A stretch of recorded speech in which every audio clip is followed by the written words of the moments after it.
사랑하는 애청자 여러분, 한 주 동안 주님의 은혜 가운데서 평안하시고 행복하셨습니까? 오늘 하나님께서 주신 말씀은 창세기 4장 1절로 15절까지의 말씀으로 가인과 아벨의 제사를 통한 믿음이라는 말씀을 가지고 함께 은혜를 나누었으면 합니다. 오늘 이 자리에 계시는 여러분들은 하나님의 은혜로 믿음을 갖게 된 것을 믿습니다. 믿음에 대해서 많이 말씀하시죠. 그런데 그 믿음이 무엇인가요? 여러분, 그 믿음에 대한 숙제를 가인과 아벨의 믿음을 통해서 상고하며 답을 얻고자 합니다. 오늘 여러분도 믿음의 숙제가 아직 해결되지 않았다면 오늘 말씀을 통해 응답받는 시간이 되기를 주님의 이름으로 축복합니다.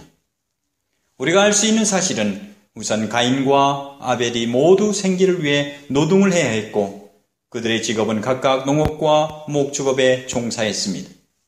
비록 그들은 하나님의 복된 장소로부터 단절되어 거친 세상의 환경과 싸워야 했지만 두 사람 모두 하나님을 인정했고 하나님께 제물을 드렸습니다. 그런데 한 사람은 하나님을 기쁘시게 하였고 다른 한 사람은 그렇지 못했다는 것입니다. 우리는 이렇게 질문을 할 수가 있죠. 왜 하나님께서는 가인의 제사를 받지 않으셨는가? 왜 하나님께서는 아벨의 제사만을 기쁘게 받으셨는가? 믿음이 있는 사람은 이 질문에 대한 분명한 대답을 할 수 있어야 하는 것입니다. 그 이유를 정확하게 알 때 하나님을 믿는다고 하는 우리도 가인과 같이 죄의 노예가 될 수 있는 위험에 노출될 수 있는 가능성이 있는 것입니다. 또한 아벨과 같이 믿음으로 사는 사람만이 하나님을 기쁘시게 할 수 있다는 것을 알게 되기 때문인 것입니다. 그렇다면 하나님은 왜 가인의 제물을 거절했습니까? 결론부터 말하면 가인은 하나님의 말씀과 그분의 뜻을 이해하지 못하고 자기 자신의 잘못된 확신에 의해 제물을 드렸기 때문인 것입니다. 온 우주를 소유하신 하나님은 가인의 농산물을 원하신 것이 아니라 하나님의 말씀에 대한 순종을 원하셨던 것입니다. 사무엘상 15장 22절에 사무엘이 사울에게 이렇게 말합니다. 순종이 제사보다 낫고 듣는 것이 수양의 기름보다 낫다고 말하고 있습니다. 가인의 마음에는 하나님의 말씀에 대한 믿음과 순종이 없었습니다. 본문 5절에 가인과 그의 제물은 받지 아니한지라 했습니다. 하나님께 드리는 제물은 하나님 말씀에 대한 믿음에 기반한 순종의 표현인 것입니다. 잘못된 확신에서 나온 제물은 그 자체가 잘못된 것입니다. 결국 하나님께서는 제물뿐만 아니라 바친 사람까지 받지 않으신 것입니다. 그러면 우리가 어떻게 가인의 마음속에 믿음과 순종이 없었다는 것을 확신할 수 있겠습니까? 본문을 통해 그 이유를 알 수가 있습니다. 첫째는 하나님께서 가인과 그 제물을 받지 않으셨다는 것입니다. 둘째는 하나님께서 제물을 받지 않은 것으로 가인의 심히 분의 안색이 변했다는 사실입니다. 그 첫째 이유에 대해서 알아보면 만일 가인이 믿음을 가지고 순종하는 마음으로 하나님께 드렸다면 하나님께서는 분명히 가인과 그 제물을 기쁘게 받으셨을 것입니다. 히브리서 11장 6절에 보면 믿음 없이는 하나님을 기쁘시게 하지 못하나니라고 했습니다. 말씀을 통해 알 수 있는 사실은 가인의 마음에는 믿음이 없었다는 사실입니다. 둘째 이유는 만약에 가인이 하나님께서 말씀하신 제물과 제사를 드렸음에도 불구하고 하나님께서 받지 않으셨다면 가인은 분을 내고 안색을 변하기보다는 하나님께서 받지 않으신 이유에 대해서 겸손하게 여쭈어 보아야 했던 것입니다. 하나님, 저는 하나님께서 명하신 대로 했을 뿐입니다. 저를 불쌍히 여기셔서 무엇이 잘못되었는지 알려주십시오 라고 말이죠. 지금까지 정황을 볼 때 가인의 제물은 하나님의 말씀에 믿음으로 순종하며 드린 제물이 아니라 가인의 자만한 마음에서 나온 제물인 것입니다. 이렇게 생각할 수 있죠. 가인은 자신이 농부로서 뛰어난 기술을 가지고 경작한 농작물에 대해 자만했을 것입니다. 또한 자신을 과신하며 하나님께서 자신이 수고와 노력으로 지은 농산물을 받으실 것이라고 기대했을 것입니다.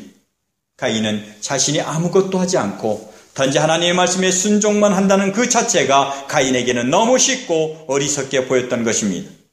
그는 자신의 능력과 재능을 뽐낼 수 있는 기회를 잃어버린다고 생각했기 때문입니다. 고린도전서 1장 18절에 십자가의 도가 멸망하는 자들에게는 미련한 것이요 구원을 받는 우리에게는 하나님의 능력이라고 했습니다. 그래서 그는 자신이 성취한 것을 보란 듯이 하나님께 드리고 그것에 대해 하나님께서 분명히 자신에게 보상을 해 주실 것이라고 큰 기대를 가지고 있었을 것입니다. 그러나 기대와는 다르게 거절되었기에 심히 분내어 안색이 변하게 되었던 것입니다. 그렇다면 심히 분내고 안색이 변한 이유는 무엇일까요? 그것은 자기가 드린 제물에 대한 큰 기대와 그 제물에 자기의 능력을 다하여 최선을 다해 드린 것에 대한 실망일 것입니다. 마태복음 7장 22절에서 23절의 말씀을 보면 그날에 많은 사람이 나더러 이르되 주여 주여 우리가 주의 이름으로 선지자 노릇하며 주의 이름으로 귀신을 쫓아내며 주의 이름으로 많은 권능을 행하지 아니하였나이까 하리니 그때에 내가 그들에게 밝히 말하되 내가 너희를 도무지 알지 못하니 불법을 행하는 자들아 내게서 떠나가라 하리라. 예수님의 말씀은 가인과 같은 종교인들이 교회에도 많다는 것을 단편적으로 보여주고 있는 것입니다. 우리가 명심해야 할 것은 사람의 어떠한 뛰어난 기술이나 능력이나 재능이나 노력이나 어떤 행위로도 하나님을 만족시킬 수 없다는 것입니다. 지금도 교회 안에서는 많은 사람들이 가인과 같은 모습으로 살아가고 있습니다. 많은 사람들이 자신들이 하나님께서 받으실 만하고 천국에 들어갈 만하다고 생각하고 있습니다. 그런 말씀을 믿고 순종하는 것은 너무 단순하기 때문에 자신의 재능과 능력과 업적과 노력의 결과로 만들어진 자신의 의가 하나님께 인정받는 삶이 될 것이라고 생각하면서 종교생활을 하는 사람들은 가인과 같은 삶을 살아가는 인생과 다를 바가 없는 것입니다.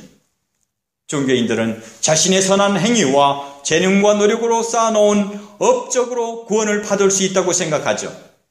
하나님을 인정하면서도 자신의 선한 행위와 노력으로 구원을 받을 수 있다고 생각하며 종교생활을 하는 종교인들은 가인과 큰 오류에 빠져 있는 것입니다.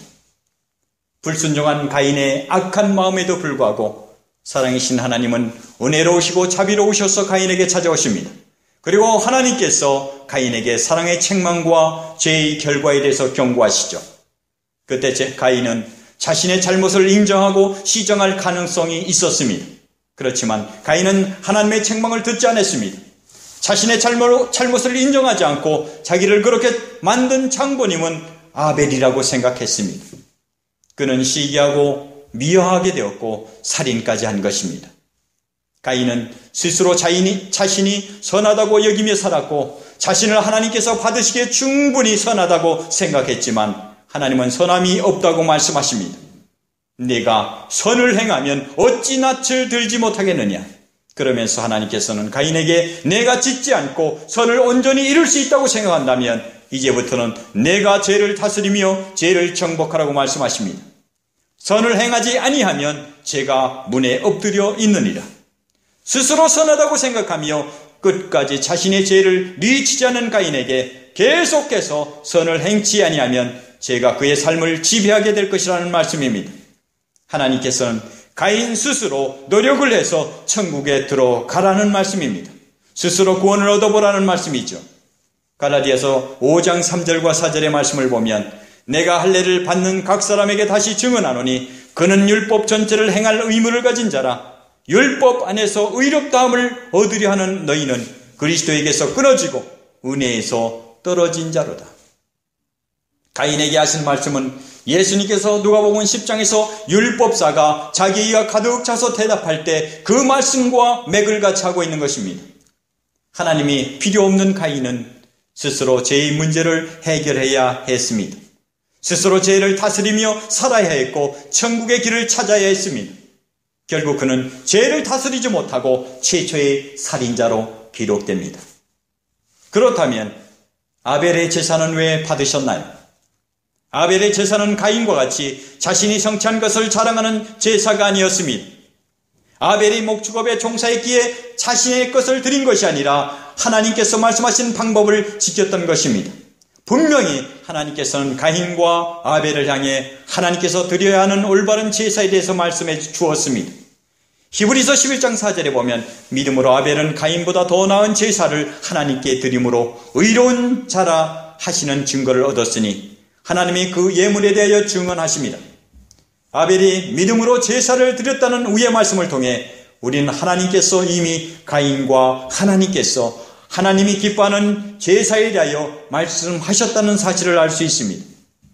로마서 10장 17절에 보면 믿음은 들음에서 나며 들음은 그리스도의 말씀으로 말미암았다고 말씀하고 있습니다. 우의 말씀을 통해 아벨은 믿음으로 드렸고 가인은 믿음으로 드리지 않았다는 것은 하나님께서 이 둘에게 제사에 대한 하나님의 말씀을 주셨다는 것을 명확하게 알 수 있는 것입니다. 믿음이라는 것은 이미 주어진 하나님의 말씀을 기반으로 하여 순종하는 것을 말하는 것입니다. 또한 자신은 아무것도 할 수 없는 존재로 인식하고 그분께 모든 것을 맡기고 의존하는 것입니다. 아벨은 하나님을 기쁘시게 할 수 있는 유일한 것은 하나님의 말씀을 따라 순종하여 제사를 드리는 것 외에는 없다는 것을 알았기에 믿음으로 순종하여 제사를 드린 것입니다. 아벨은 믿음으로 하나님께서 말씀한 것을 순종하는 것이 아니라 하나님을 기쁘시게 할 수 있다는 것을 믿었습니다. 그러므로 하나님께서는 말씀을 믿고 그 믿음대로 행한 아벨과 그의 제사를 기쁘게 받으신 것입니다. 그러면 왜 사람은 하나님의 말씀에 순종하는 것만이 하나님을 기쁘게 할 수 있을까요? 인간이 타락한 이후에 사람들은 하나님과 단절되었고 그 단절로 하나님으로부터 오는 복의 통로가 차단되었습니다. 완전하게 타락하고 부패한 인간은 어떤 최선의 아름다운 것으로도 하나님을 기쁘시게 할 수 없었습니다. 타락한 인간의 마음은 완전하게 오염됐습니다. 그렇기 때문에 사람이 최선의 마음가짐과 생각을 기반으로 하여 최선의 노력을 다했음에도 불구하고 하나님께서 받으실 만한 것은 아무것도 없었던 것입니다. 인간은 이미 하나님을 기쁘시게 해드릴 수 없는 존재가 되었습니다. 그러므로 위로부터 내려오는 선이 아니고서는 행할 수가 없습니다. 위로부터 내려오는 은혜가 아니고서는 구원을 받을 수가 없는 존재가 되었던 것입니다. 하나님의 말씀을 통해 아벨은 부패하고 오염된 자신의 정체성을 발견하게 되었던 것입니다. 그가 자신의 부패한 정체성을 발견했다고 확신하는 이유는 아벨이 하나님의 말씀에 따라 제사를 드렸다는 사실에 기인하는 것입니다. 그래서 그의 제사는 단지 하나님께서 위로부터 말씀하신 그 말씀의 믿음으로 순종하는 것이었습니다. 아벨은 어떠한 인간의 노력 헌신으로서는 하나님을 기쁘시게 할 수 없음을 인식했던 것입니다. 오늘 본문을 통해 우리가 명심해야 할 것은 자기의 의에 빠져있는 종교인들은 행위가 강조되지만 하나님으로부터 의를 얻은 신앙인들은 은혜가 강조된다는 사실입니다. 더욱 명심해야 할 것은 행위를 강조하는 자는 반드시 그가 자랑하는 행위에 걸려 넘어지지만 은혜를 강조하는 사람들은 하나님에 의해 은혜의 도우심으로 반드시 이기고 승리하게 된다는 사실입니다. 갈라디아서 3장 3절에 보면 너희가 이같이 어리석으냐 성령으로 시작하였다가 이제는 육체로 마치겠느냐. 이 말씀은 우리의 구원의 시작도 은혜요, 구원의 진행도 은혜요, 구원의 완성도 은혜라는 것입니다. 즉 그리스도 안에서 행하는 모든 선한 행위도 은혜의 결과물이지 인간의 노력의 결과물이 아니라는 것입니다. 하나님으로부터 오는 거룩한 은혜가 아닌 모든 것은 오염됐고 배설물에 지나지 않는 것입니다. 인간이 평생 결과물로 얻어진 최선의 행위마저도 부패한 마음에서 비롯되었기에 다 오염되었다는 것을 아는 지혜를 갖기 바랍니다. 우리가 철저하게 알아야 할 것은 하나님의 말씀을 믿고 순종하는 것 외에 그 어떤 것도 하나님을 만족시킬 수 없으며 또한 기쁘게 해드릴 수 없다는 것을 깊이 깨닫고 가인과 같은 종교인이 아니라 아벨 같은 신앙인으로 온전하게 하나님의 말씀 믿음으로 순종하며 찬송과 참예배를 드리는 저와 여러분이 되기를 주님의 이름으로 축원합니다.